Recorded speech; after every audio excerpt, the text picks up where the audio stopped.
Bonjour à tous, bonjour Alexis. Bonjour Samira. Nous sommes réunis aujourd'hui pour parler de l'avenir de l'OTRE. Vous avez été élu à la présidence de l'OTRE le 8 décembre et avez pris vos fonctions le 1er février.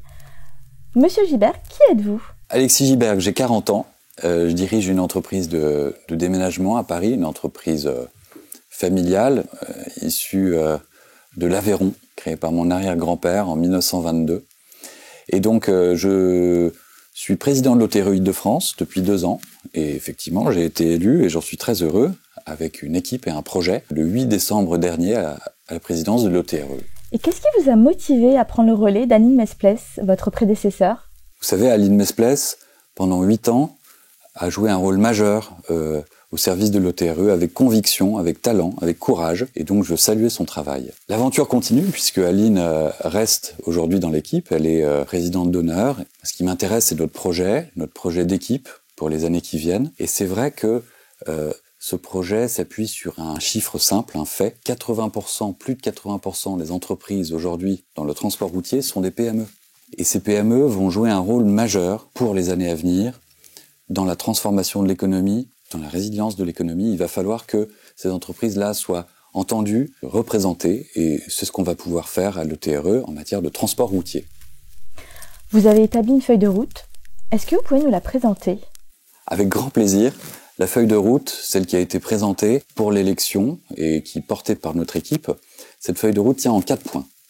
Le tout premier point, c'est la représentativité.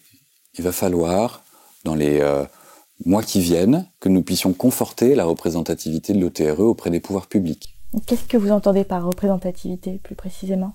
Ça signifie que nous sommes reconnus par l'État comme étant un interlocuteur sur tous les sujets qui ont trait au bien public, mais aussi à l'intérêt de nos adhérents. Ça suppose des seuils en termes de nombre de salariés, en termes de nombre d'entreprises, mais aussi en termes de fonctionnement interne, démocratique, transparent. Donc sur ces éléments-là, nous sommes confiants pour les mois qui viennent, et ça va être une étape importante parce que c'est réellement à ce moment-là que l'OTRE sera confirmée aussi dans ses mandats. Et donc il y a un deuxième point, qui est la transition énergétique. Tout à fait. La transition énergétique. Évidemment, nos entreprises sont à l'avant-garde et depuis de nombreuses années sur les questions de transition énergétique. Toute la question, c'est dans les prochaines années, comment va-t-on pouvoir accompagner le changement, notamment en lien avec les constructeurs, mais aussi les énergéticiens. Il va falloir trouver des équilibres qui font que le camion, le transport routier, soit bien perçu comme une solution d'avenir et non pas comme un problème du passé. Dans ce domaine-là, il va falloir que l'OTRE joue tout son rôle pour cette transition. Et donc le troisième point, qui est la concurrence déloyale ?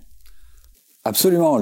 La concurrence déloyale, en fait, est à mettre en relation avec le paquet mobilité qui a été voté au Parlement cet été, au Parlement européen. Le paquet mobilité prévoit un certain nombre de dispositions qui renforcent et encadrent mieux les règles de concurrence pour nos transporteurs routiers français. C'est tout à fait important. Et l'OTRE doit jouer un rôle dans le contrôle, le suivi, l'accompagnement, la mise en place concrète, effective de ces mesures.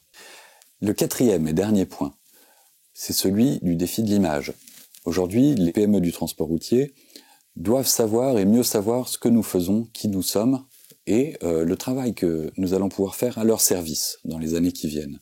Et donc, je pense que ça doit se traduire par une communication plus moderne, plus digitale, plus ciblée aussi. D'ailleurs, regardez le format dans lequel on échange aujourd'hui, c'est un bon exemple. C'est un format auquel on va s'habituer, qui existe déjà, mais qui est plus simple et plus direct aussi, pour expliquer qui nous sommes et ce que nous voulons faire. Et enfin, comment vous allez vous organiser pour pouvoir mettre en œuvre cette feuille de route pour les 4 prochaines années ? L'organisation va s'appuyer sur, tout d'abord, un bureau exécutif qui rassemblera tous les métiers de l'OTRE.